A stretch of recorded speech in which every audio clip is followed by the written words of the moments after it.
Despite a roster bolstered by significant offseason investments totaling over $100 million in players like Steven Stamkos, Jonathan Marchessault, and Brady Shea, the Nashville Predators find themselves at the bottom of the NHL standings. A star-studded lineup and a massive financial commitment were supposed to elevate this team into Stanley Cup final contenders, but instead, they've stumbled into a nightmare scenario, a season plagued by underperformance, defensive breakdowns, and an offense that has yet to have any success. How did this team become a $100 million disaster? Nashville's offseason looked extremely promising, adding two proven 40-goal scorers such as Steven Stamkos and Jonathan Marchessault, along with a high-caliber top-four defenseman in Brady Shea. These roster changes expected to elevate a potential full and competitive Nashville team. The Nashville Predators, who pushed the Canucks to the limit in the first round of last year's playoffs, appeared certain to take the leap as a cup contender. However, even the most skeptical voices regarding the Predators' ambitious offseason moves couldn't have foreseen them sitting dead last in the NHL standings after more than 30 games. Like we are in December, and at the time of this recording, they are still yet to win 10 games. They currently have a record of 9 wins, 17 losses, and 7 overtime losses. One of the main issues with Nashville right now is the offense. The Nashville Predators have experienced a significant decline in offensive production this season. This downturn is particularly surprising given their top 10 ranking in goals scored during the previous season. However,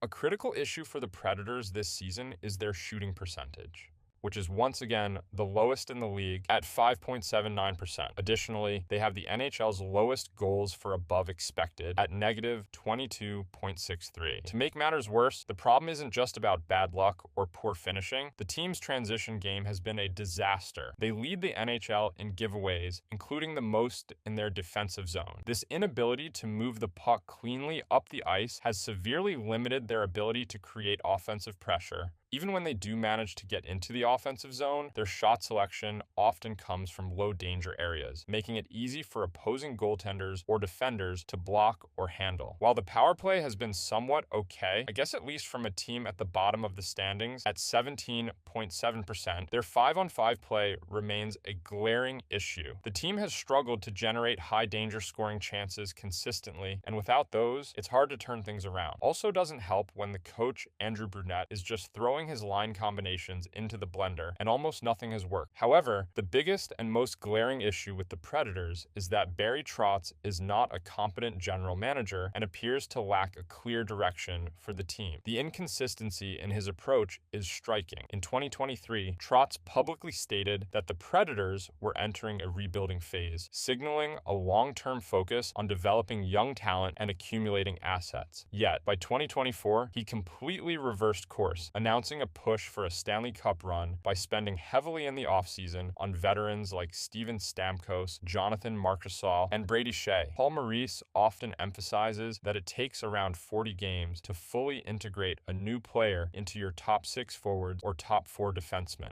The Predators are attempting to do this with 3 key players from 3 different teams, each with significant NHL experience, which was always going to be a challenging task. An experienced general manager would have recognized the difficulty of making such sweeping changes work seamlessly in one season. Instead, Barry Trotz has created a chaotic situation, leaving the team struggling to find direction. This kind of abrupt pivot highlights a lack of cohesive vision. You can't build a contender overnight after declaring a rebuild. Successful NHL teams either commit fully to developing through the draft and making incremental progress, or carefully construct a roster over time to make a sustained push for the Stanley Cup. Instead, Trotz has created a mishmash of a roster. Too many veterans to call it a rebuild, and too many holes to call it a legitimate contender. The result? A team sitting dead last in the NHL. The Predators now have the worst shooting percentage in the league. Their transition game is among the worst in the NHL, and they're anchored at the bottom of the standing. The lack of direction is not just frustrating for the fans, but also demoralizing for the players, who are left unsure whether they're building for the long haul or expected to produce immediate results with an unbalanced roster. At the end of the day, the sheer number of changes within the team has created a level of instability